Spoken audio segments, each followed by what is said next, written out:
Alhamdulillah, malam ni kita berada pada malam yang keempat, tuan-tuan ya, 4 Muharram. Cepat ni masa berlalu, tuan-tuan ya.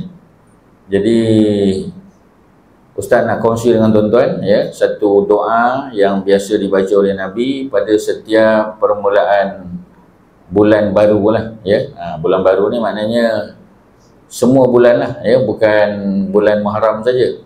Ya, bulan Muharram ke, Safar ke, Rabiul Awal dan sebagainya ya, dia Nabi ajar doa ni. Ustaz baca sekali, nanti kita ulang balik sekali lagi ya. Jadi hadisnya sahih ya, bagaimana Nabi mengajar para sahabat untuk membaca satu doa pada awal bulan ya. Ini dah malam keempat, tapi tak apalah, mungkin kita belum baca doa ni, kita boleh baca lagi. Ustaz baca dulu ya. Jadi Nabi biasa baca, Allahumma ahillahu alaina bil yumni wal iman wassalamati wal islam rabbi wa rabbukallah. Ustaz ulang, tuan-tuan baca ya. Allahumma ahillahu alaina bil yumni wal iman wassalamati wal islam rabbi wa rabbukallah. Amin ya Rabb ya. Jadi ini doa yang dibaca, Ustaz terjemahkan tuan-tuan. Jadi setiap kali masuk bulan baru ya, tak kira lah Ramadan ke, Zulhijjah ke, Muharram ke, terutamanya Muharram lah ya, maka Nabi akan membaca doa ni. Para sahabat pun baca doa yang sama. Terjemahan dia, Allahumma ahillahu alaina ya, maknanya ya Allah, kau jadikan terbitnya bulan baru Islam ini ke atas kami ya, dalam keadaan bil yumni, dalam keadaan penuh keberkatan ya, yumni wal iman, dalam keadaan iman, wassalamati, dalam keadaan Islam dalam keadaan selamat, wal islam, dalam keadaan Islam, rabbi, wahai Tuhanku, wa rabbukallah, Tuhan bulan ini ya. Tuhan bulan ini, Tuhan kita semua Tuhan yang satu lah. Jadi Allahumma ahillahu alaina bil yumni wal iman wassalamati wal islam rabbi wa rabbukallah ya. Jadi nanti mungkin Ustaz boleh share dengan Haji Zamrus. Nanti bila masuk bulan Safar, Rabiul Awal, Rabiul Akhir, Jamadil Awal, semua kita boleh ya amal doa yang sama lah ya. Kerana doa ni doa yang penuh dengan apa kita panggil, pengharapan pada Allah, minta diberkati, minta kita dalam keadaan iman, dalam keadaan selamat, dalam keadaan Islam, dalam keadaan patuh pada Allah Subhanahu Wa Taala Rabbul Jalil. Itu mukadimah kita ya. Tajuk yang kita cadang untuk cerita pada malam ni, tajuk hijrah. Memanglah ya tuan-tuan, bulan Muharram ni biasa sinonim dengan bulan hijrah. Cuma dari segi perspektif sirah, tuan-tuan kena faham bahawasanya hijrah Nabi bukan bulan Muharram ya, bukan bulan Muharram. Cuma kebetulan sebab Muharram bulan baru, maknanya Muharram ni macam bulan Januari dalam kalender Masihi. Jadi sebab itu setiap kali datang bulan Muharram awal tahun ya, tahun hijrah, kita akan memperingati apa yang disebut sebagai awal Muharram ataupun ma'al hijrah. Jadi tak salah lah ya. Cuma dari segi sejarah kita kena betulkan, Nabi mula hijrah ya pada 27 hari bulan Safar. Bulan Safar ni bulan yang kedua. Bulan 1 Muharram, 2 Safar, 3 Rabiul Awal. Jadi tuan-tuan, kita bagi senario dia. Nabi dapat wahyu umur 40 ya, Nabi dapat wahyu umur 40, Nabi dakwah di Mekah 13 tahun. Jadi kalau orang tanya kita pada usia berapa Nabi hijrah, senang aja, 40 campur 13, maknanya masa umur 53 baru Nabi hijrah. 53 ni hijrah Madinah, maknanya perang belum berlaku lagi tuan-tuan. Yang tuan-tuan faham kan, perang Badar, perang Uhud, perang Khandaq, semua perang Nabi itu berlaku di Madinah. Maknanya pada usia 53, Nabi belum pernah perang lagi, belum hijrah lagi, belum jadi pemimpin negara lagi. Maknanya kalau kita 53 tu umur pencen. Umur pencen tuan-tuan ya. Ya, tak tahu Haji Zul dia umur berapa usuk pencen, tak pastilah. Umur 60 ya, mudah-mudahan sihat 60. Ya. Jadi kalau Nabi 53 baru hijrah, baru nak mula kehidupan sebagai seorang pemimpin negara. Pasal di Mekah Nabi jadi rakyat, di Madinah nak jadi pemimpin ya, baru nak mula, baru nak mengimamkan solat berjamaah ya, secara begitu panggil, secara rasmi lah. Di Mekah sorok-sorok tuan-tuan ya, sembahyang kalau Kalau orang tanya kita di Mekah ada azan, Mekah tak ada azan. Kalau ada azan, orang tahulah kita sembahyang kat mana. Ya. Tapi di Madinah baru mula azan. Itu pun tahun yang kedua hijrah, tuan-tuan. Kalau nak cerita sirah panjanglah. Tapi ustaz kena sebut, ya. Jadi oleh kerana dakwah Nabi itu sudah mula diterima oleh masyarakat, jadi pemimpin Mekah ni bimbang. Ya, dia bimbang. Dia kata kalau trend orang masuk Islam ni ramai, lama-lama besok tak ada siapa sokong kita. Dia sebenarnya cerita politik ni, tuan-tuan. Jadi Abu Jahal merasa Nabi itu memberikan satu cabaran kepada beliau. Abu Lahab, Abu Jahal, Abu Sufyan, ya. Sebutlah Abu mana pun, tuan-tuan, semua tu merasa tercabar dengan kehadiran Nabi. Nabi ni pula, tuan-tuan, dianggap sebagai budak-budak. Ustaz bagi gambaran kepada tuan-tuan, ya. Abu Talib, pak saudara Nabi, dia 30 tahun lebih tua daripada Nabi. Tuan-tuan, ya. Masa Nabi lahir, Abu Talib pemimpin Mekah umur 30 tahun. Abu Lahab 21 tahun. Ya, tuan-tuan dengar je lah nak buat macam mana, tapi ada rakaman tu nanti boleh tengok balik. Ya, kalau ustaz biasa kalau kelas-kelas kuliah maghrib biasa kita guna whiteboard, tapi malam ni tak payah, tuan-tuan. Kalau whiteboard kan pukul 10 habis, tuan-tuan. Ya, pasal banyak benda nak tulis. Jadi Abu Talib masa Nabi lahir, Nabi baru lahir, Abu Talib 30 tahun. 30, ya, jauh, tuan-tuan. Abu Lahab 21 tahun. Ya, beza dengan Nabi. Siapa lagi kita kata, ya? Bapa Nabi Abdullah kalau dia masih hidup, bapa Nabi dah wafat, ya. Masa Nabi umur 2 bulan dalam kandungan, bapa Nabi wafat. Kalaulah masa Nabi lahir itu bapa Nabi masih hidup, bapa Nabi umur 25. Maknanya Abu Talib 30, Abdullah bapa Nabi 25, Abu Lahab 21, Abu Jahal 12, Abu Sufyan 10 tahun. Semua lebih tua daripada Nabi. Sebab tu Abu Lahab, tuan-tuan, dia pernah sebut, ya, dirakamkan oleh ulama sirah, dia kata kalaulah ada Nabi di kalangan masyarakat Arab, mesti Bani Hashim. Pasal Mekah ni, tuan-tuan, Bani Hashim ni pemimpin tertinggi. Tuan-tuan tahu, Mekah ni Quraisy, memang tuan-tuan tahu. Tapi Quraisy ni ada 12 kabilah. Kabilah ranking paling tinggi namanya Bani Hashim. Bani Hashim tu siapa dia? Abu Talib, bapa Nabi Abdullah, Abu Lahab, Rasulullah, ni semua, Hamzah, Abbas, ni semua Bani Hashim. Sebab tu mereka mulia, tuan-tuan. Nombor 2 bawah Bani Hashim, ya, kita panggil Bani Umayyah. Bani Umayyah siapa dia? Bani Umayyah Abu Sufyan, Hindun, Muawiyah, Yazid, ni semua, ya, Bani Umayyah. Nombor 2 ranking. Ranking nombor 3 Bani Makhzum. Siapa Bani Makhzum? Abu Jahal, Khalid bin Al-Walid, ya, Abu Salamah, Ummu Salamah. 3 cukup, tuan-tuan. Dia ada 12. Kalau kita nak sebut semua sampai pukul 10 juga malam ni, tuan-tuan, tak boleh. Cukuplah 3 tu. Jadi kalau tuan-tuan dengar Bani Hashim, ranking paling tinggi. Nombor 2 Bani Umayyah, Abu Sufyan. Nombor 3 Bani Makhzum, Abu Jahal. Sebab tu Abu Talib, Abu Jahal, Abu Sufyan, semuanya dianggap pemimpin tertinggi. Nabi Muhammad tak ada tempat. Pasal Nabi ni dari segi usia muda. Nabi Muhammad dengan Abu Lahab 21 tahun, tuan-tuan, jauh beza. Ya, sebab tu Nabi dianggap budak-budak. Abu Lahab kata, kalau ada Nabi di kalangan Quraisy, mesti Bani Hashim. Itu statement pertama. Statement kedua, apa dia kata, tuan-tuan? Kalau di kalangan Bani Hashim ada Nabi, Nabi itu mesti aku. Siapa aku tu, tuan-tuan? Abu Lahab. Tiba-tiba Nabi Muhammad jadi Nabi. Tak kemarah dia, tuan-tuan. Macam kita lah, ya. Kita orang penting dekat sarjana utama ni. Sarjana utama 1, 2, 3 ni orang semua kenal kita. Dan kita pun diura-urakan nak jadi calon wakil rakyat. Katalah, ni saya bagi contoh lah. Tiba-tiba malam penamaan calon, orang lain, tuan-tuan. Berasa apa kita, tuan-tuan? Rasa kecil hati, tuan-tuan. Silap-silap, ya. Silap-silap kita jadi musuh dalam selimut, tuan-tuan. Itulah cerita Abu Lahab. Sebab tu dia marah sangat dengan Nabi. Ketika, ya, Nabi buat ucapan alu-aluan 3 tahun selepas berdakwah secara sembunyi-sembunyi, ya. Bila Nabi sebut apa, tuan-tuan? Nabi naik atas Bukit Safa. Tuan-tuan yang pernah buat haji, buat umrah tahulah, naik Bukit Safa, orang, ya, jamaah keluarga Bani Hashim ni semua duduk depan Nabi. Nabi test, tuan-tuan. Nabi test market. Nabi kata apa? Nabi kata, percaya tak kalau di belakang Bukit Marwah, ni Bukit Safa, depan Bukit Marwah, jarak lebih kurang 400 lebih, maknanya tak sampai 500 meter. 500 meter ni setengah kilometer tau, tuan-tuan. Sebab tu, tuan-tuan, orang nak pergi haji, nak pergi umrah, kena fit. Kalau tak fit, tak boleh tuan-tuan. Sebab apa? Apa ni, Marwah, sofa Marwah aja dah hampir 500 meter. Pergi balik tuan-tuan, ya, 7 kali 500 maknanya 3.5 km jauh tuan-tuan. Tawaf 20 minit boleh siap.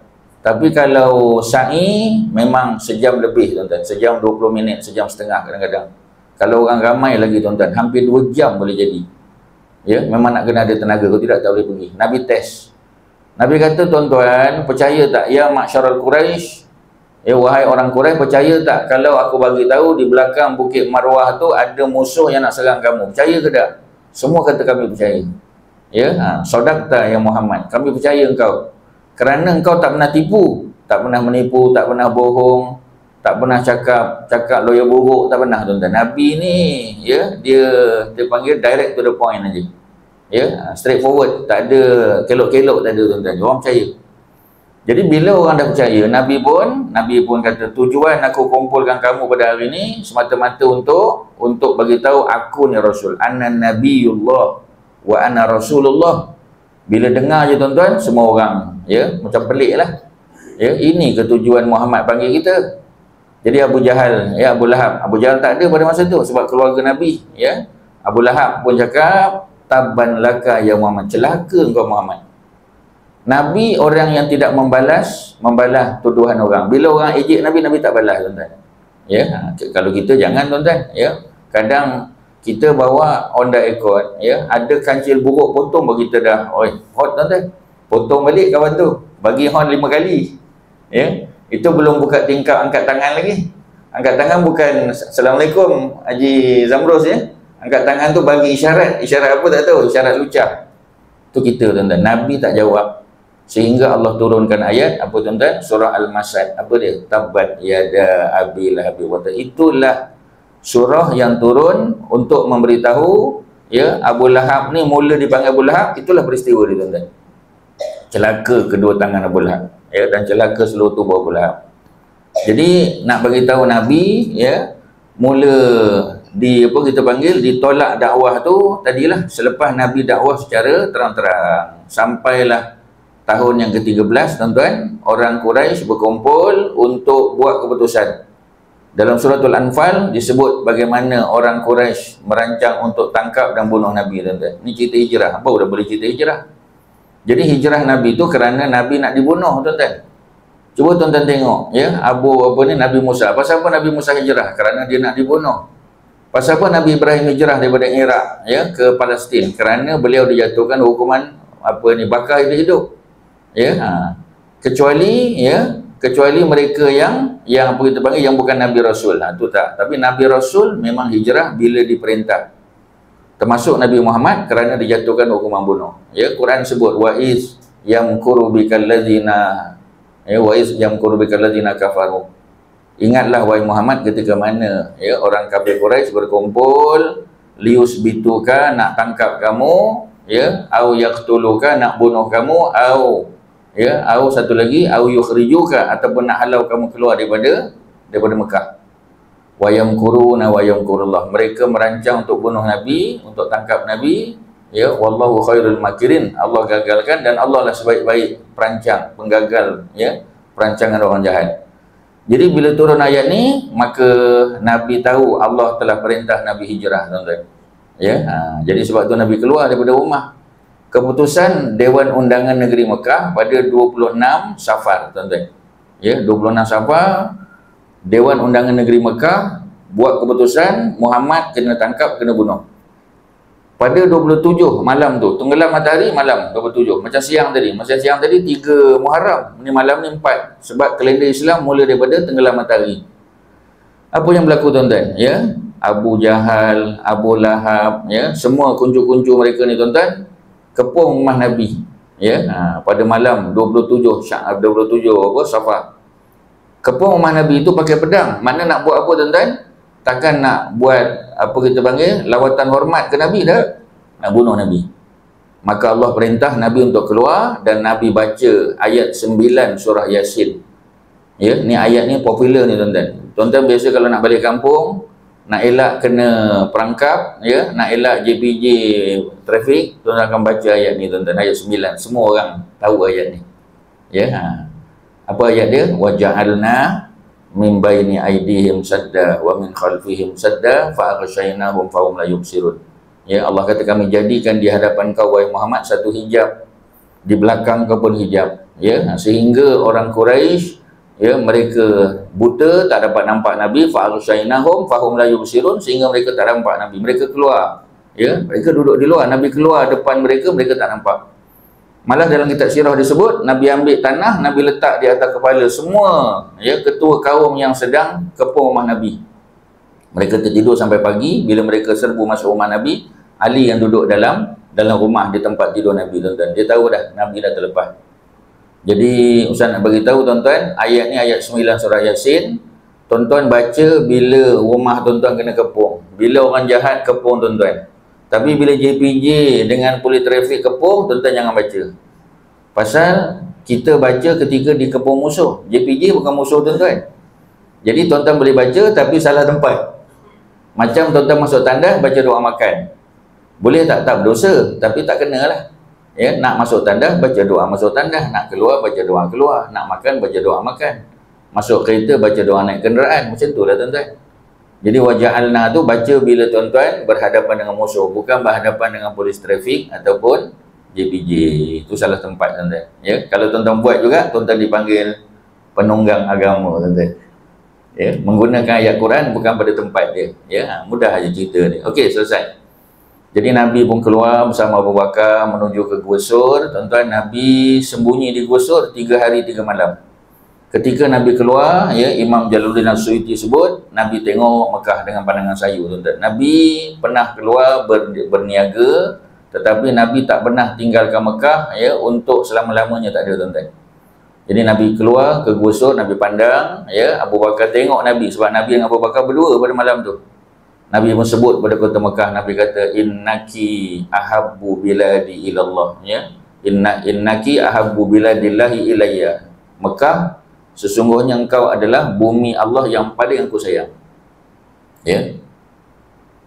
Falaulah ahla Mekah, kalaulah penduduk negeri Mekah itu akhrajuni, kalau penduduk Mekah tak halau aku keluar daripada engkau, lam akhruj minki, aku tak akan keluar daripada Mekah. Sebab tu tuan-tuan, ketika Nabi wafat, para sahabat, ya, mereka bertelagah dari segi nak letak Nabi punya jenazah ke bumi di mana. Pasal Nabi orang Mekah, lahir di Mekah. Tapi Nabi dah hijrah Madinah, ya, Nabi mustautin di Madinah.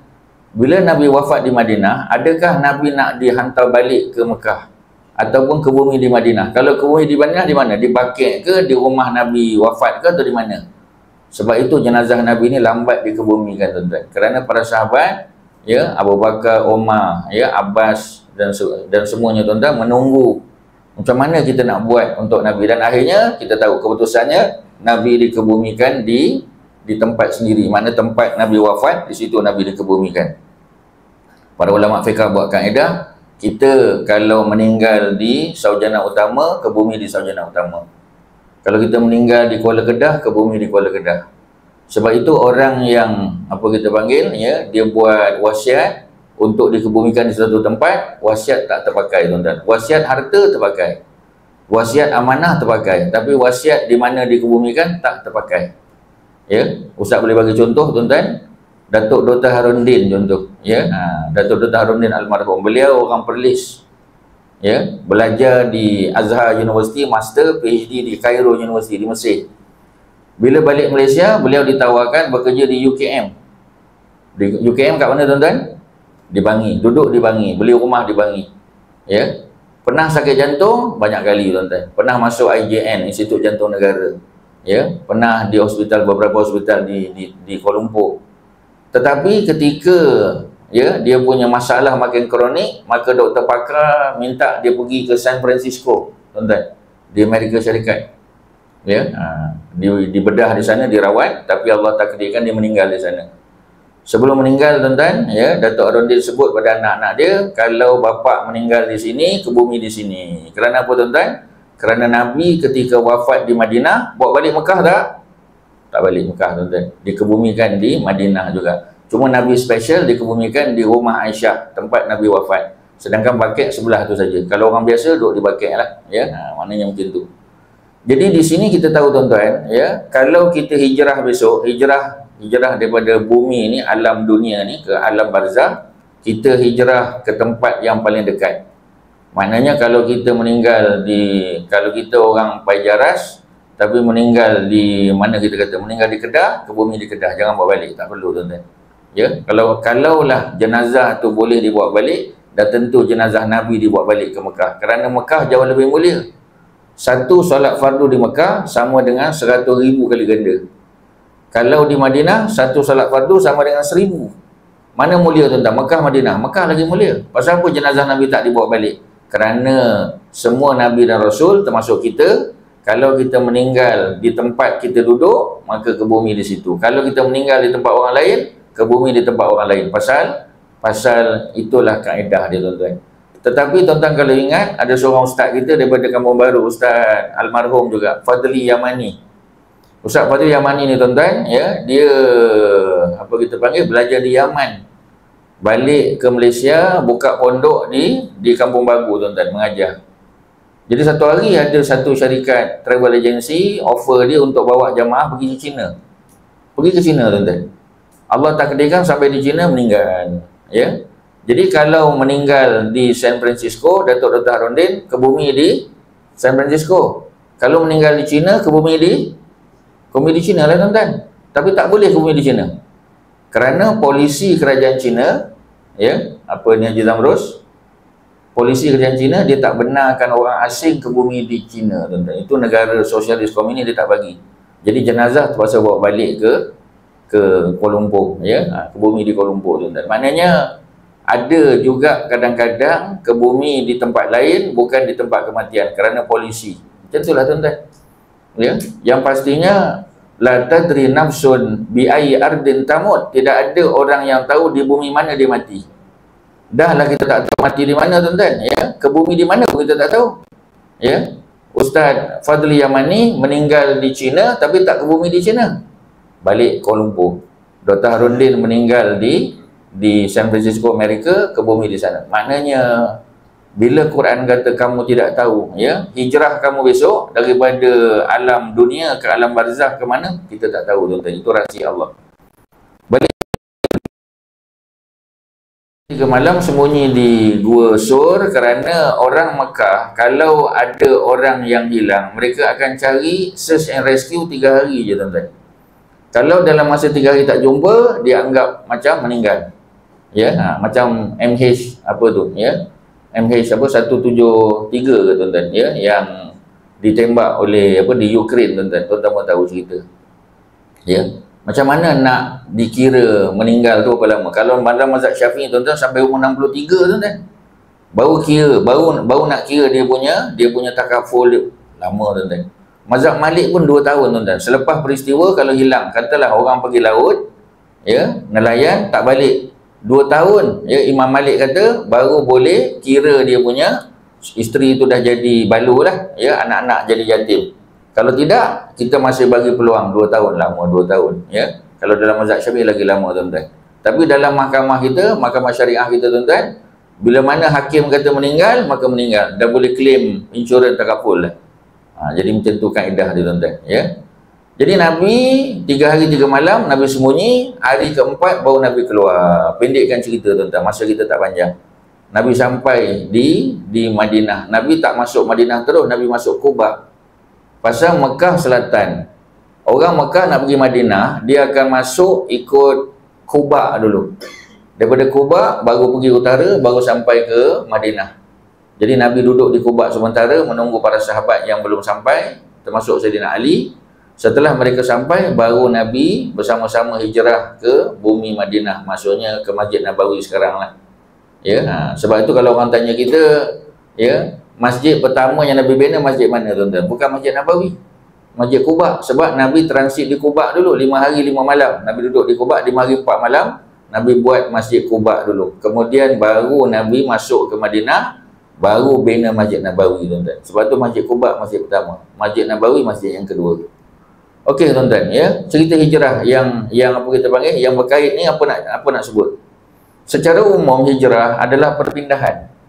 Ya, Ustaz yakin tuan-tuan pun semua ni hijrah ni. Semua muhajirin ni tuan-tuan. Ya, tuan-tuan tak lahir ke sini. Ya, melainkan ustaz lah. Ustaz orang Kuang, lahir di Kuang. Ya, lahir di Kuang, besar di Kuang, mungkin meninggal pun di Kuang kita kata. Ya. Tapi kalau tuan-tuan daripada Kedah, Haji Zamrul daripada mana? Orang Kedah. Ya, orang Kedah, orang Pulau Pinang, ya, orang Pulau Terengganu, ya, orang Kelantan, orang Johor. Kita datang hijrah. Hijrah ni tuan-tuan, antara syarat kejayaan hijrah. Ya. Kalau contoh kita kata, ya, ada seorang kawan ustaz, ya, dia orang Macang, Kelantan. Jadi masa lepas SPM dia dapat belajar di ITM Macang, Cawangan Macang, diploma. Tapi bila habis diploma dia nak sambung degree, dia Macang tak ada program degree, kena datang ke Shah Alam, section apa ni, section 2 dululah. Ya, duduk Shah Alam. Habis belajar, habis ijazah, maknanya habis diploma lanjutan, dapat kerja di Kuala Lumpur. Kahwin di Kuala Lumpur, beli rumah pun di Kuala Lumpur, duduk di Shah Alam sekarang tuan-tuan. Maknanya nak bagi tahu, walaupun orang Kelantan, sekali-sekali baliklah Kelantan. Ya, macam cuti panjang ni kan, ya, hari Jumaat, Sabtu, Ahad cuti, tu bolehlah balik. Ya, itu pun tak puas lah tuan-tuan, 2 malam je tidur, 1 malam dalam kereta. Ya, ni mungkin tengah dalam perjalanan balik ni, on the way nak balik ke sini. Ya, kalau cuti seminggu, ya, nak kena ambil cuti tahun pula, maknanya macam tu lah tuan-tuan. Tapi duduk di sini. Jadi kalau dah duduk di sini, maknanya kita di kalangan muhajirin lah, kita orang muhajirin, boleh pahala dah tuan-tuan. Dan orang yang berhijrah, Allah bagi pahala besar. Ya, Ustaz boleh ajak tuan-tuan untuk tengok satu ayat, ya, dalam surah An-Nisa tuan-tuan, ya, ayat yang ke-100. Ya, dari ayat yang ke-100, ya, Allah sebut, auzubillahi minasyaitonirrajim, Allah kata wa man yuhajir fi sabilillah, sesiapa yang hijrah pada jalan Allah. Sesiapa yang hijrah pada jalan Allah, hijrah belajar ke, cari rezeki ke, ya, berkahwin ke, nak mustautin ke, buka kilang ke, buka kedai ke, buka kios ke, mana kalau kita datang berhijrah, tujuannya untuk jalan Allah, untuk ekonomi, untuk hidup, membesarkan anak-anak, tuan-tuan, Allah kata yajid fil ardi muraghaman katsiran wasa'. Pasti dia akan mendapati pintu-pintu rezeki yang banyak tuan-tuan, dan Allah luaskan pintu rezeki dia. Betul tak tuan-tuan? Ya. Memang betul tuan-tuan. Ya, kita datang daripada luar. Haji Zamrus datang daripada Kedah. Ya, buka apa workshop, buka bengkel di sini. Ya, duduk di sini, ya, membesar di sini. Anak-anak jadi orang Saujana lah, orang Kuala Lumpur lah, tuan-tuan. Ya, tapi kita tetap orang Kedah. Ya, jadi kalau orang tanya pada anak kita, adik apa ni orang mana? Saya orang Saujana. Tapi mak ayah saya mungkin daripada Kedah, daripada Kelantan, daripada tempat lain. Macam itulah tuan-tuan. Jadi hijrah kita memang Allah buka pintu rezeki, ya. Kemudian wa may yakhruj min baitihi, sesiapa yang keluar daripada rumah dia tuan-tuan, fa muhajiran ila Allah, dalam keadaan berhijrah ke jalan Allah dan Rasul, ya, summa yudrikul maut, kemudian dia dimatikan. Contoh yang senang tuan-tuan, pelajar-pelajar Terengganu 15 orang yang meninggal masa aksiden bas hari tu kan. Semua kita tahu tuan-tuan, daripada Terengganu, daripada Besut, ya, mereka sewa bas nak balik ke Opsi, maknanya hijrah lah tuan-tuan, hijrah belajar, ya. Sebab dulu SPM, STP duduk di Terengganu, tapi sambung ijazah sebab nak jadi cikgu, nak jadi ustaz, nak mengajar di sekolah, kena ambil, ya, apa ni, ijazah pendidikan di Opsi University Pendidikan Sultan Idris. Ya, balik raya haji tuan-tuan, dalam perjalanan balik, ya, aksiden meninggal, 15 orang meninggal. Malah yang meninggal, salah seorang yang meninggal tu jadi viral lah tuan-tuan, ya, sebab dia hafal Quran. Ya, salah seorangnya almarhumah, ya, adik kita Nuril Syahirah. Dalam bahasa Arab Syahirah ni mana orang perempuan yang apa kita panggil, yang popular, yang terkenal. Memang betul tuan-tuan. Walaupun Opsi kata masa dia hidup jadi pelajar tak ramai orang kenal dia, tapi bila meninggal tuan-tuan, semua orang kenal dia. Orang datang ziarah kubur dia. Cuma yang sedih itu orang buat khurafat lah. Itu yang tak best tu tuan-tuan, ya. Tapi nak bagi tahu, manusia ni, kita ni tuan-tuan, kadang-kadang masa hidup orang tak kenal, bila meninggal baru orang kenal. Al-Imam Al-Bukhari tuan-tuan, daripada Bukhara, orang Uzbek, ya, dia ni mengajar dan dia ni cemerlang tuan-tuan, sehingga dia punya guru fitnah dia. Pasal masa Imam Bukhari mengajar, ribuan orang datang. penuh masjid, penuh surau, penuh musalla tuan-tuan. Bila guru dia mengajar, orang tak berapa ramai. Jadi syaitan punya kerja tuan-tuan, bisik ke guru dia, kau kena fitnah Imam Bukhari kena fitnah tuan-tuan. Guru dia pula tuan-tuan ada kabel dengan ahli politik di Bukhara tu. Imam Bukhari kena halau tuan-tuan. Cuba tuan-tuan bayang, Imam Bukhari kena halau. Ya, bila kena halau tuan-tuan, pergilah dia, maka dia pergi ke Samarkand. Samarkand ni antara bandar besar pada masa tu. Bila sampai di Samarkand, belum sampai border tuan-tuan, ya. Rupanya Gubernur Bukhara dia dah hubungi Gubernur Samarkand, jangan benarkan ya ustaz nama Bukhari ni, Imam Al-Bukhari, jangan bagi dia masuk. Imam Bukhari kena halau tuan-tuan, kena halau. Imam Bukhari ni manusia paling hebat lah tuan-tuan, ya. Kitab dia Sahih Al-Bukhari, kitab nombor 2 paling sahih lepas Quran. Kitab manusia tak ada yang lebih sahih tuan-tuan. Imam Bukhari paling sahih. Ada Imam Muslim tapi bawah Imam Bukhari. Tuan-tuan, keluar daripada Bukhara, keluar daripada Samarkand. 25 km lebih kurang daripada Samarkand tuan-tuan, dia pun berehat situ, Allah takdirkan meninggal. Meninggal dikebumikan di satu kawasan kampung, tak terkenal. Tapi kalau tuan-tuan pergi sekarang di tempat Imam Bukhari meninggal, dah jadi bandar besar dah tuan-tuan. Ya. Bila dia meninggal tuan-tuan, Allah bagi ujian kepada masyarakat Samarkand. Allah bagi kemarau panjang tuan-tuan, kemarau. Ya, bila kemarau punya berlaku tuan-tuan, orang fikir balik. Ya, buat solat istisqa, hujan tak turun. Ya, Nabi ajar kita kalau hujan tak turun, solat istisqa, solat panggil hujan, buat kat tengah-tengah padang. Ya, insya-Allah ya, buat 2 kali 3 kali hujan turun. Ini dah beberapa kali buat, hujan tak turun tuan-tuan. Sehingga para ulama ya di Samarkand berkumpul, mereka bincang balik. Ada tak di kalangan kita ni ada buat masalah, buat dosa sehingga Allah tak turunkan hujan? Memang ada lah tuan-tuan. Ya, baru mereka tahu rupanya ada seorang ulama besar ya daripada Bukhara yang nak mustautin duduk di Samarkand, kena halau, meninggal di tempat yang kecil tuan-tuan. Maknanya meninggal dalam keadaan macam hina lah. Di sisi Allah dia mulia, tapi di sisi manusia hina. Ya, jadi akhirnya apa mereka buat tuan-tuan? Ya, sama-sama mereka buat solat taubat tuan-tuan. Baru solat taubat. Solat taubat ya, minta ampun pada Allah Subhanahu Wa Taala, kemudian disusuli dengan solat istisqa, baru turun hujan. Pengajaran dia apa tuan-tuan? Pengajarannya kita dalam hidup tuan-tuan, jangan pandang hina ke orang. Mungkin orang tu berbeza pandangan politik dengan kita, berbeza pandangan agama dengan kita, tapi kita jangan downgrade dia tuan-tuan, jangan jatuhkan dia. Kerana di sisi Allah kita tak tahu siapa lebih mulia. Mungkin dia lebih mulia daripada kita tuan-tuan. Ya. Jadi pengajaran dia macam tu tuan-tuan. Ya, hijrah juga, ya. Hijrah daripada Bukhara ke Samarkand kena halau. Ya. Kemudian meninggal di luar. Sama tuan-tuan. Kalau nak cerita para ulama Islam ni banyak yang begitu. Ya. Tetapi pengajaran dia apa tuan-tuan? Pengajaran dia, kita kalau salah kita kena mengaku kita salah. Tuan-tuan, ya. Kalau dulu kita jenis orang tak suka bertaubat, tak suka mengaku salah, tuan-tuan kena mengaku salah. Nabi Adam alaihissalam ya hanya makan buah khuldi saja tuan-tuan. Ya, jadi Allah ya buat supaya dia merasa salah dengan apa yang Allah perintah. Allah kata jangan makan. Dalam syurga ni tuan-tuan, semua benda boleh makan.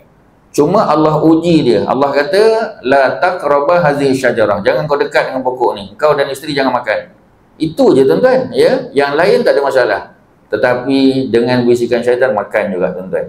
Apa doa yang Allah ajar kepada Nabi Allah Adam AS ya, daripada surah Al-A'raf surah 7 ayat 23, tuan-tuan berhafal doanya, Rabbana zalamna anfusana wa illam taghfir lana wa tarhamna lanakunanna minal khasirin. Rabbana, wahai Tuhan kami, zalamna anfusana, kami telah menzalimi diri kami. Wa illam taghfir lana, jika engkau tidak mengampunkan kami, wa tarhamna, dan tidak merahmati kami, ya, lanakunanna minal khasirin, kami bimbang kami akan termasuk dalam golongan yang rugi tuan-tuan. Ya, Nabi Adam hijrah juga daripada mana? Daripada syurga ke bumi. Lagi jauh tuan-tuan. Nabi Muhammad Mekah Madinah, Nabi Adam daripada syurga turun ke bumi. Ya, hijrah juga. Tuan-tuan tadi daripada Macang datang ke Shah Alam, daripada Kedah datang ke Sarjana Utama, datang ke Kuang. Maknanya kita dalam hidup ni banyak hijrah yang kita lalui tuan-tuan. Tapi pengajaran dia apa? Itu yang tajuk hijrah iktibar ya, bagi setiap kehidupan muslim tu tuan-tuan. Ya. Jadi cerita budak-budak Ursi yang meninggal tuan-tuan. Allah kata apa? Allah kata sesiapa yang keluar daripada rumahnya dalam keadaan berhijrah ya, mencari ilmu pengetahuan, bekerja dan sebagainya menuju Allah dan Rasul, summa yudrikul maut, kemudian mereka didatangi oleh mati, meninggal tuan-tuan dalam perjalanan, tak sampai ya, baru digerik, belum sampai Tanjung Malim dah meninggal tuan-tuan. Allah kata apa tuan-tuan ya, Allah kata faqad waqa'a ajruhu 'ala Allah. Jangan bimbang, Allah dah jamin pahala dia tuan-tuan. Allah jamin pahala. Bukti paling besar tuan-tuan, adik Nuril tadi, Nuril Syahirah. Ya, masa dia opsi orang pun tak kenal tuan-tuan. Dia bukan ketua pelajar, bukan orang biasa je tuan-tuan, tapi bila meninggal Allah angkat darjat tuan-tuan. Itu sebab tu salah satu cara kita nak tengok orang tu mulia tuan-tuan, bila dia meninggal tengok orang yang sembahyang jenazah dia. Ya, entah daripada mana-mana tuan-tuan. Ya, ada satu tempat tuan-tuan ya, dia kerani pejabatnya tuan-tuan, kerani je, bukan pegawai besar pun. Ya, bila dia sakit ya, orang tengok ramai datang ziarah. Tak tahu daripada mana kawan-kawan dia tuan-tuan. Dia bukannya sekolah asrama pun, sekolah MRSM ke sekolah sains ramailah kawan. Ya, universiti pun tak masuk, kolej pun tak masuk. Tapi bila meninggal tuan-tuan, orang sembahyang sampai 3 kali ulang. Ya, jenazah tu tuan-tuan duduk depan nak ke bumi tuan-tuan, orang datang ya, kawan-kawan datang, tak tahu daripada mana datang, sampai 3 kali solat jenazahnya diulangi tuan-tuan. Itu tanda-tanda orang tu mulia di sisi Allah. Walaupun di sisi manusia dia tak ada siapa tuan-tuan, biasa je. Ya. So balik pada cerita tadi, Allah jamin dia punya pahala dia tuan-tuan. Ya, kemudian wa kana Allahu ghafurur rahim. Allah Maha Pengampun lagi Maha belas kasihan. Pengajaran apa tuan-tuan kita boleh belajar? Ya. Pengajaran yang pertama tuan-tuan, ya, kita nak kena bagi tahu bahawasanya hijrah zaman Nabi, hijrah tempat. Mekah pergi Madinah. Tapi setelah pembukaan kota Mekah, ya, Nabi sebut dalam hadis Sahih Bukhari, ya, Nabi kata la hijrata ba'dal fathi. Lepas pada buka kota Mekah, tak ada hijrah lagi. Kita tak perlu nak jadi warga negara Madinah, tak perlu tuan-tuan. Duduk je sini. Ya, walakin jihadun wa niyah. Yang dituntut bagi kita adalah jihad dan berniat untuk berjihad tuan-tuan. Itu yang pertama. Hijrah kita hijrah apa tuan-tuan? Hijrah pemikiran. Tuan-tuan. Hijrah kedua hijrah ilmu pengetahuan. Ya, Ustaz yakin masjid surau sekitar kita ni tuan-tuan. Kita ada Masjid An-Nur. Ya, ada surau tuan-tuan ni, ya. Ada surau Hidayah, ada masjid MSU tuan-tuan, ya. Ada Bukit Subang, macam-macam tuan-tuan. Dan program ni dibuat ya untuk kita belajar. Ada kuliah maghrib, kuliah subuh. Tuan-tuan datanglah. Mungkin tak boleh datang tiap-tiap malam, tapi tuan-tuan kena rancang untuk datang. Paling kurang seminggu 2 kali, 3 kali kena datang tuan-tuan. Pilihlah kuliah tafsir ke, kuliah hadis ke, kuliah fiqh, datang tuan-tuan, kena mengaji. Ustaz tahu kita masing-masing sibuk tuan-tuan, ya. Ustaz ada maklumat, ya. Kita ada yang duduk di sini tapi kerja Putrajaya. Ada di sini kerja Cyberjaya. Ada di sini kerja dinilai pun ada tuan-tuan. Ya. Tetapi macam tadilah, ya, walaupun sibuk tara mana tuan-tuan, kita kena datang majlis ilmu. Sebab tanpa ilmu kita tak boleh amal. Ustaz bagi contoh tuan-tuan, ya. Minta maaf tuan-tuan. Ustaz tadi sampai Ustaz masbuk lambat sikit. Lepas doa Haji Zamrud tuan-tuan, Ustaz tengok tuan-tuan sembahyang sunat ba'diyah maghrib. Ustaz tengok tuan-tuan, minta maaf ya. Ustaz tengok tuan-tuan laju sembahyang. Ya. Sembahyang ba'diyah maghrib ni hijrah ilmu tuan-tuan, ya. Sembahyang ba'diyah maghrib, ya, Nabi sebut dalam hadis sahih riwayat Ibnu Majah. Nabi kata orang yang sembahyang ba'diyah maghrib macam sembahyang qabliyah subuh. Maknanya apa tuan-tuan? Sembahyang ba'diyah maghrib macam qabliyah subuh, maknanya ada baca surah tuan-tuan. Riwayat Ibnu Majah. Malam besok tuan-tuan kena hijrah. Bukan hijrah tempat pergi sembahyang tempat lain, ya. Sembahyang sini je. Kan tengok Haji Zamrud kan seorang-seorang. Assalamualaikum, tinggal, ya, imam 2 dengan Tok Bilal je tuan-tuan, tinggal Jizul je tuan-tuan, ya. Dah tuan-tuan, ya. Jadi rupanya tuan-tuan Nabi sebut, ya, ba'diyah maghrib 2 rakaat macam qabliyah subuh, maknanya lepas Fatihah rakaat pertama kena baca qul ya ayyuhal kafirun, baca surah tuan-tuan. Ya, tuan-tuan laju sebab tuan-tuan tak baca surah. Rukuk sujud dah okey dah tu, tapi baca surah. Malam besok kena buat. Boleh ubah tak tuan-tuan? Boleh, insya-Allah. Tuan-tuan kena ubah. Itu hijrah. Kalau tidak rugi kita buat majlis hijrah malam ni tuan-tuan. Yang pertama, lepas Fatihah rakaat pertama baca qul ya ayyuhal kafirun, lepas rakaat kedua Fatihah baca qul huwallahu ahad, sebiji macam qabliyah subuh. Kerana qabliyah subuh kata para ulama adalah sembahyang sunat permulaan siang. Sebab siang tu bermula subuh. Subuh tu siang tuan-tuan. Tuan-tuan jangan tengok matahari. Kena tengok fajar. Bila fajar terbit? Fajar terbit tu maknanya masuk subuh. Tak boleh azan, nak azan ya? Boleh azan? Terus? Tak ikutlah. Boleh azan? Okey, sila azan dulu. Jadi kita mula tadi dengan buat perubahan pada solat sunat ba'diyah maghrib kita, tuan-tuan. Seperti mana qabliyah subuh ada baca surah qul ya ayyuhal kafirun qul wallahu ahad, rakaat kedua ba'diyah maghrib mulai malam besok kena berubah, tuan-tuan. Ya, kena baca. Jadi dia ada apa kita panggil, ya, ada pembaharuan dalam hidup kita. Yang kedua apa, tuan-tuan? Yang kedua, tuan-tuan, ya, tuan-tuan keluar rumah kena pastikan ambil wuduk siap-siap. Ya, Ustaz kongsi dengan tuan-tuan satu hadis yang sahih. Nabi sebut apa, tuan-tuan? Nabi kata man tatahhara fi baitihi, sesiapa yang wuduk di rumah dia. Ya, rumah kita lah, tuan-tuan, ya. Pertama kerana nak bagi bil air tak tertunggak, tuan-tuan. Tidak bil air, ya. Bil air surau masjid tinggi.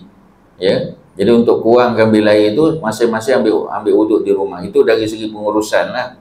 Tapi dari segi perintah sunnah Nabi pun memang betul, tuan-tuan. Nabi sebut man tatahhara fi baiti, sesiapa yang berwuduk di rumahnya, summa masya ila baitin min buyutillah, kemudian dia berjalan ke rumah Allah. Mana kalau rumah, tuan-tuan, rumah Haji Zul ni sebelah ni kata. Jadi dekat sangat, jalan kaki lah. Kalau naik kereta juga tak patut lah. Ya, naik kereta berapa langkah aja, ya.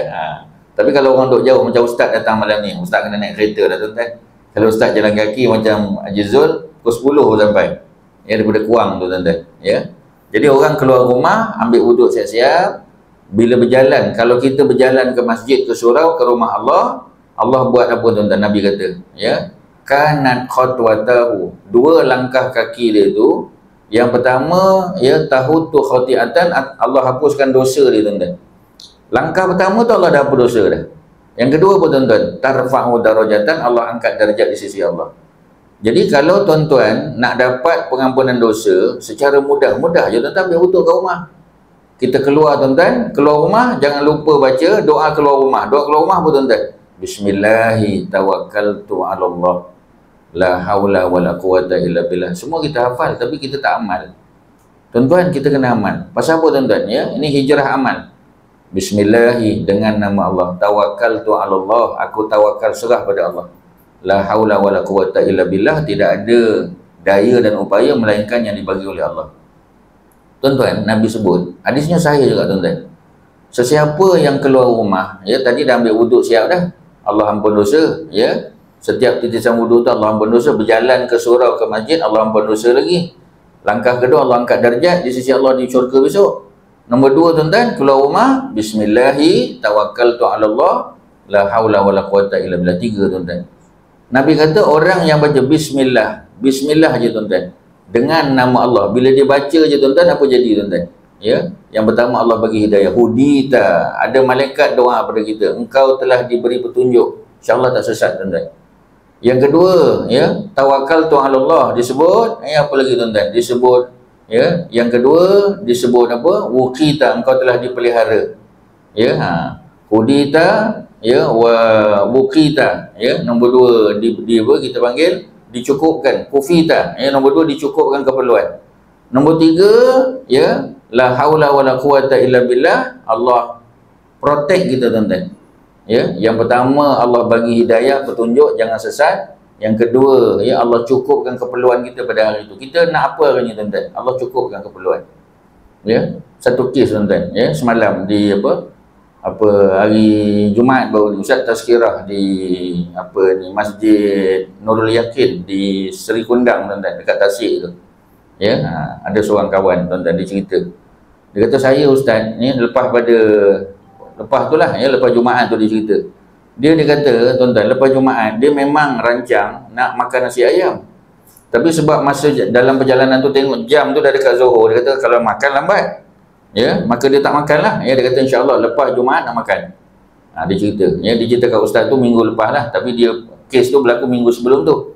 Jadi dia kata memang nak makan nasi ayam. Habis masjid, tuan-tuan, lepas sembahyang sunat 4 rakaat ba'diyah Jumaat, dia pergi kedai tadi. Sampai kedai minta maaf, dia kata, bang, ya, nasi ayam habis. Dia kata ayam bergantung tu, ayam ada, nasi habis. Tak makan lah, tuan-tuan. Ya, tapi dia kata saya memang dah terliur nak makan ni, ustaz. Dari mana? Ya, orang kedai kata abang pergi kedai sebelah. Pergi kedai sebelah, nasi ayam juga, tapi nasi ayam penyit. Lain macamnya tuan-tuan, ya. Tapi dia kata penyit pun penyit lah, makan juga. Ya, alhamdulillah makan tuan-tuan. Makan sedap, dia kata sedap pula. Dia jarang makan ayam penyit ni. Dia biasa makan ayam apa kita panggil, nasi ayam Chinese style lah, Hainan style tuan-tuan. Makan nasi ayam penyit selesai. Pergi kaunter nak bayar. Dah ada orang tolong bayar tuan-tuan.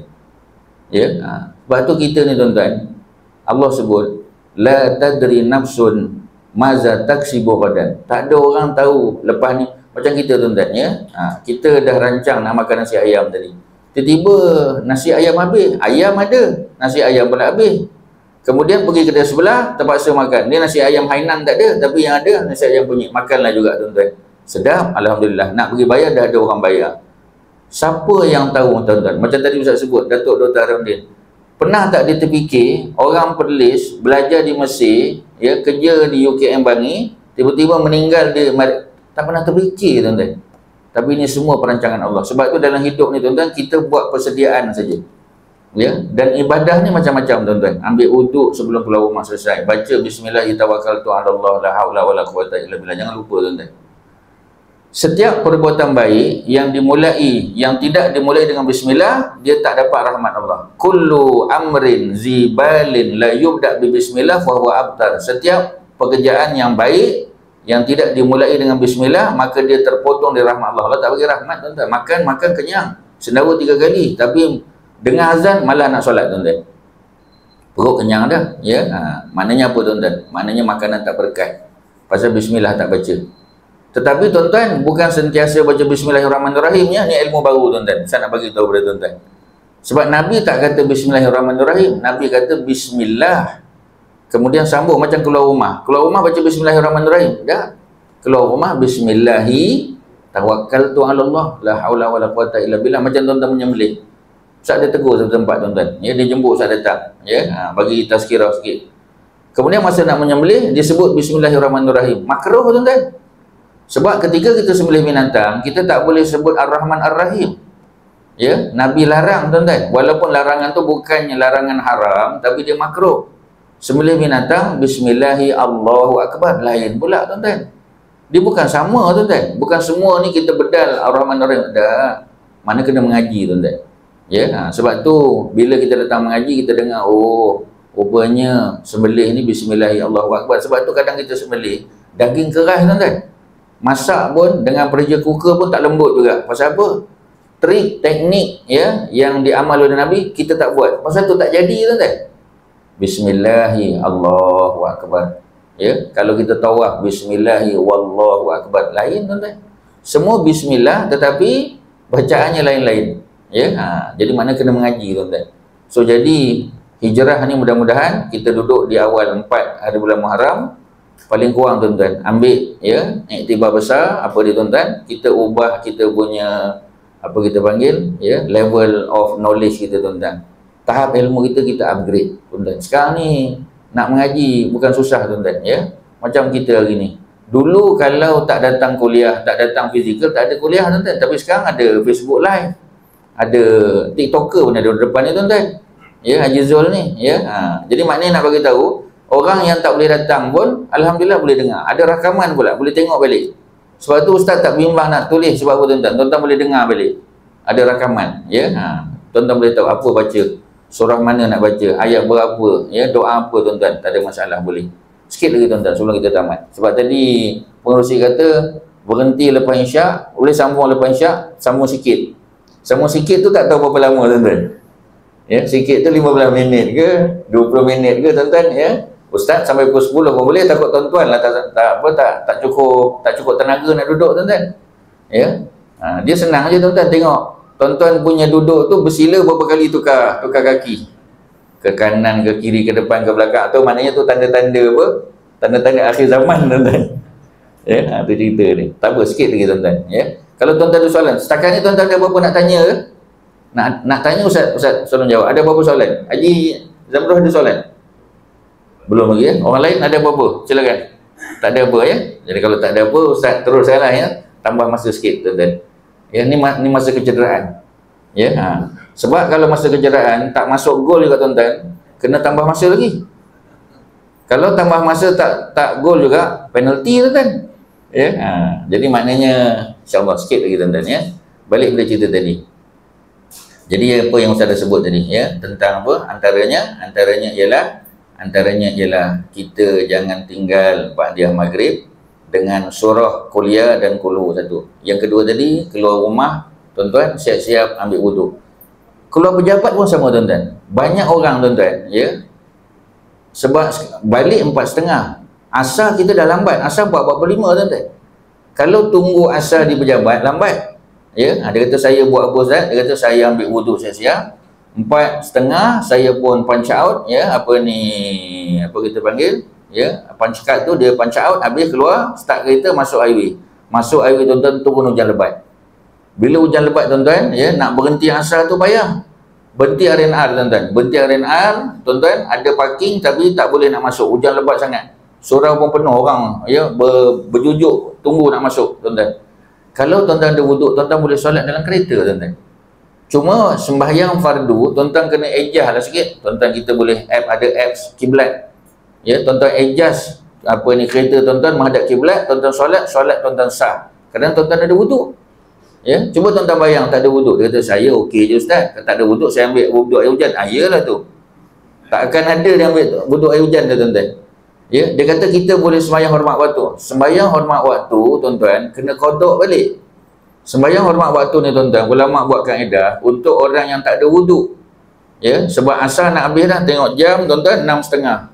6.30 tu tuan-tuan dah hujung dah tu, ya nak maghrib. Walaupun maghrib kita sekarang 7.28, 7.27. Ya, tapi maknanya nak kena sembahyang juga tuan-tuan. Jadi kalau tuan-tuan sembahyang hormat waktu balik, ya kena qada balik. Tapi kalau tuan-tuan dah ada wuduk siap-siap, keluar rumah ataupun keluar pejabat, kalau apa-apa berlaku tuan-tuan boleh sembahyang dalam kereta. Ya, nanti tuan-tuan tanya pula, sembahyang dalam kereta tak boleh berdiri. Memanglah tuan-tuan. Ya, kecuali tuan-tuan kereta tuan-tuan ada sunroof. Ya, sunroof. Buka sunroof tu, tapi hujan lebat macam mana? Tangan keluar kepala tuan-tuan. Boleh sembahyang di tempat kita duduk. Budak-budak universiti selalu saya sebut. Ya, bila balik dengan bike express. Sebab express ni tuan-tuan, dia kadang-kadang dia tak berhenti di R&R. Tuan-tuan naiklah Transnational ke, Sunny Express ke, apa lagi tuan-tuan sebutlah, Mutiara ke apa semua sebagainya. Kadang-kadang dia berhenti di stesen minyak. Berhenti kejap. Kalau orang perempuan dengan nak wuduk, dengan nak ganti tu, memang tak solat tuan-tuan. Setakat nak ambil wuduk boleh. Ya, naik bas tuan-tuan boleh sembahyang dalam bas tuan-tuan. Ya, cuma tuan-tuan adjust masa angkat takbir, tuan-tuan kena adjust kiblat betul. Setelah kita angkat takbir kiblat betul, kalau bas tu pusing kiri kanan, tak ada masalah tuan-tuan. Kerana yang dikira untuk kiblat adalah ketika angkat takbiratul ihram. Dalam Islam ni mudah tuan-tuan. Tapi tuan-tuan jangan mudah sangat sampai tak sembahyang. Ya, ada orang macam tu dia kata mudah, boleh Ustaz, qada aja. Kita kata qada ni dua jenis aja. Ya, ataupun jamak ni dua jenis. Ya, jamak takdim waktu zuhur atau jamak takhir waktu asar. Dia buat jamak taksir tuan-tuan. Tuan-tuan tahu jamak taksir ni apa? Balik rumah malam nanti mandi lepas makan, dia kodok semua sekali tuan-tuan. Ya, itu tak pernah dibuat dia orang tuan-tuan. Orang Melayu buat. Arab pun tak buat tuan-tuan. Orang Afrika pun tak buat. Orang Melayu tuan-tuan. Ya, jadi balik pada cerita tadi, belajarlah tuan-tuan. Ya, ambil wuduk siap-siap. Apa lagi tuan-tuan kalau Ustaz boleh sebut? Ada beberapa benda tuan-tuan. Dua Ustaz sebut. Satu, tuan-tuan dah tahu benda ni. Apa dia tuan-tuan? Bismillahilladzi la yadurru ma'asmihi syai'un fil ardi wala fis sama' wa huwa sami'un alim. Ustaz tanya pada tuan-tuan. Ni nak test sebab tuan-tuan Ustaz suruh tuan-tuan tanya, tuan-tuan tak nak tanya. Jadi Ustaz kena tanya tuan-tuan lah. Fair lah tuan-tuan. Pasal Ustaz suruh tuan-tuan tanya, tuan-tuan tak nak tanya. Lain kali kalau tuan-tuan panggil Ustaz kena sedia dengan soalan. Ya, kalau jamaah apa Masjid Sarjana tahulah, tanya Pak Bilal kita dia tahulah tuan-tuan. Apa cerita dia tuan-tuan? Bismillahilladzi ya la yadurru ma'asmihi syai'un fil ardi wala fis sama' wa huwa samiul alim. Tuan-tuan biasa baca berapa kali? Sekali ke, dua kali ke, tiga kali? 7. 3 ke 7? 7. Oh, tu dah terlebih pula tu Haji Zul. Ya, sebenarnya 3 je tuan-tuan. 7 tak salah tapi 3 cukup. Ya, macam makan ubat lah tuan-tuan. Kalau doktor kata 3 biji sehari, jangan hantam 7 biji. Muntah tuan-tuan, ya. Okey, jadi 3 kali, betul, ya. Cuma saya nak tanya tuan-tuan. Baca 3 kali lepas subuh. Tak ada masalah, betul tuan-tuan. Yang 1 kali lagi. Bila tuan-tuan? Lepas Zuhur ke baca? Ya, lepas Asar ke? Lepas Maghrib ke? Ya, lepas apa kita panggil, lepas Isyak ke? Lepas apa? Haji Zul lepas apa? Lepas Asar. Tuan-tuan ada bangkangan ke ataupun kata okey? Lepas Asar ke lepas Maghrib? Siapa jawab betul boleh makan 2 pinggan lepas ni tuan-tuan. Ya, tuan-tuan sebenarnya lepas Maghrib. Lepas Maghrib tuan-tuan. Lepas Asar tak salah baca. Zikir ni dia tak salah baca tuan-tuan. Cuma waktu terbaik lepas Maghrib. Ustaz baca hadisnya. Satu last tuan-tuan ya. Kita berhenti lepas ni. Ya, tuan-tuan dah resah tu kan? Dah tukar balik. Dah tukar kaki dah tuan-tuan. Ya. Itu semua tanda-tanda dah tuan-tuan. Ustaz tahu, Ustaz nampak. Ya, tak apa. Ustaz apa, hormat. Ya. Tuan-tuan punya tu. Okey lah. Memanglah tuan-tuan, kita umur 40 ke atas ni memang macam tu lah tuan-tuan. Ya. Ustaz ni pun nak tukar kaki ke, tapi tak boleh tuan-tuan. Ya, nak bersila kalau boleh, nak bersila ni tak boleh. Ya. Okey, balik pada cerita tadi. Nabi sebut hadis ini riwayat Abban bin Osman. Abban ni anak Saidina Osman tuan-tuan, tak cerita. Ya, ni ustaz punya kajian tuan-tuan. Bidang ustaz pengajian ustaz memang bidang ni tuan-tuan. Abban bin Osman, ya, dia cerita, orang tanya dia, Abban, ya, Bismillahirrahmanirrahim yang kau baca ni kau ambil daripada siapa? Orang tanya dia. Ya, min aina akhasta, ya, hazal zikir, daripada siapa? Dia kata, tuan-tuan, aku ambil daripada bapak aku. Ya, bapak dia orang kenal lah. Bapak dia Sayyidina Osman bin Affan, Khalifah Islam. Jadi orang bertanya, macam mana ceritanya? Kata Abban, Sami itu Osman bin Affan, abi bapak aku, radhiyallahu anhu, dia baca dan dia tak tinggal. Tuan-tuan, 3 kali satu hari, ya, dan dia dengar pada Nabi. Apa yang Nabi baca? Nabi kata, mangqala, sesiapa yang baca Bismillahirrahmanirrahim tadi. Ya, fi awali yaumihi, pada awal hari. Awal hari itu subuh tuan-tuan. Ya, au fi awali lailatihi, pada awal malam. Awal malam tuan-tuan. Awal malam Asar ke Maghrib? Maghrib tuan-tuan. Sebab malam bila tenggelam matahari kan.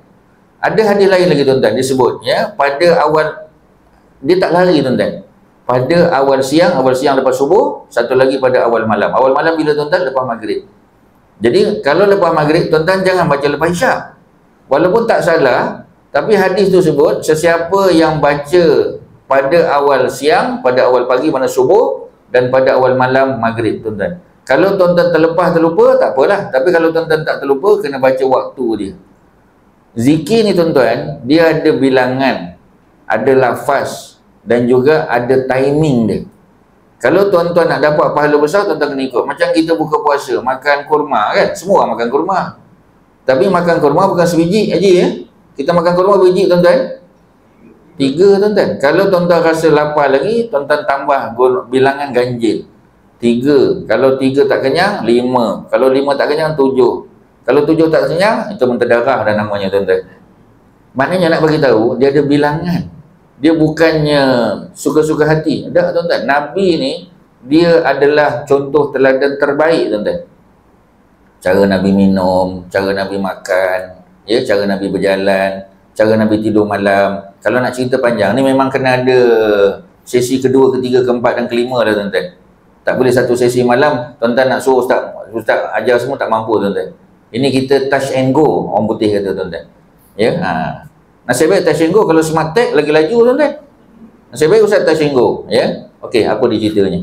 Siapa yang baca pada awal pagi lepas subuh dan pada awal malam lepas Maghrib, salasa marrat, 3 kali. Apa dia tuan-tuan? Bismillahirrahmanirrahim, la yadurru ma'asmihi syai'un fil ardi wala fis sama' wa huwa sami'un alim. Dengan nama Allah yang tidak akan memberi mudarat dengan namanya, sama ada disebut di langit atau di bumi, dan Allah itu, ya, maha mendengar dan maha segala-galanya tuan-tuan. Nabi sebut, siapa yang baca 3 kali pada awal pagi dan awal malam tuan-tuan, lam yadurrahu syai'un fi zalikal yaum, tidak ada sesuatu yang boleh memberi mudarat pada dia pada hari itu. Kalau baca lepas subuh, selamat sampai Maghrib. Kalau baca lepas Maghrib, insya-Allah selamat sampai esok pagi. Sebab tu tuan-tuan, budak-budak nak masuk hutan, ya, pengakap ke apa tuan-tuan, tuan-tuan kena ajar dia trik dia. Antaranya Bismillahirrahmanirrahim jangan tinggal. Bukan susah tuan-tuan, 3 kali lepas subuh, 3 kali lepas pada Maghrib tuan-tuan. Insya-Allah Allah jaga. Abban bin Osman ni cerita dia tuan-tuan. Ni betul-betul ujung ni tuan-tuan. Ya, kan tuan-tuan kata ustaz ni sambung lagi. Okey, ni betul-betul ujung. Ya, apa cerita dia? Abban pada satu hari kena sengat. Aban tadi anak siapa tuan-tuan? Sayyidina Osman. Dia kena sengat tuan-tuan. Ya. Bila dia kena sengat pada tangan, cuma ulama tak pasti tangan kanan atau tangan kiri. Bila kena tuan-tuan, kawan dia tanya. Dia kata, Aban, bukan kau cakap ke? Siapa baca 3 kali lepas subuh, lepas maghrib, dia selamat kan? Tak kena gigit, tak kena tu, tak kena ni tuan-tuan. Pasal apa kau kena? Dia kata, pagi tadi, ya, aku terlupa betul, dia kata. Ya, aku amal, terlupa betul. Jadi bila aku terlupa tu, Allah uji aku nak bagi ingat, ya, Allah buat hantar satu binatang sengat aku. Jadi tuan-tuan, tapi kena jaga. Bila kita dah amal, jangan tinggal. Ya, nanti kalau tuan-tuan kena gigit apa-apa, tuan-tuan jangan telefon ustaz pula. Ya, ustaz dah bagi tahu dah. Jadi tuan-tuan, benda ni kena amal. Pasal apa Aban cakap macam tu? Kerana nak bagi tahu zikir-zikir yang kita buat ni tuan-tuan, dia kena buat secara berterusan. Ya, setiap kali buat, jangan tinggal sampai kita dipanggil oleh Allah Subhanahu Wa Taala tuan-tuan. Tuan-tuan, itulah yang boleh Ustaz kongsi malam ni. Mungkin tak banyak, tetapi paling kurang ada. Tuan-tuan ada tak dapat apa-apa manfaat? Okey, alhamdulillah tuan-tuan. Okeylah tu, ya. Yang lain-lain tu nanti kita kau tim lain lah pula tuan-tuan. Ya. Sekadar tu terima kasih kepada pengerusi Haji Zamrus, tuan-tuan dan puan-puan, muslimin muslimat. Ya, mudah-mudahan ada manfaat. Sekadar tu, wassallallahu ala sayyidina Muhammadin wa ala alihi wa sahbihi wa sallam. Alhamdulillahirabbil alamin. Assalamualaikum warahmatullahi wabarakatuh.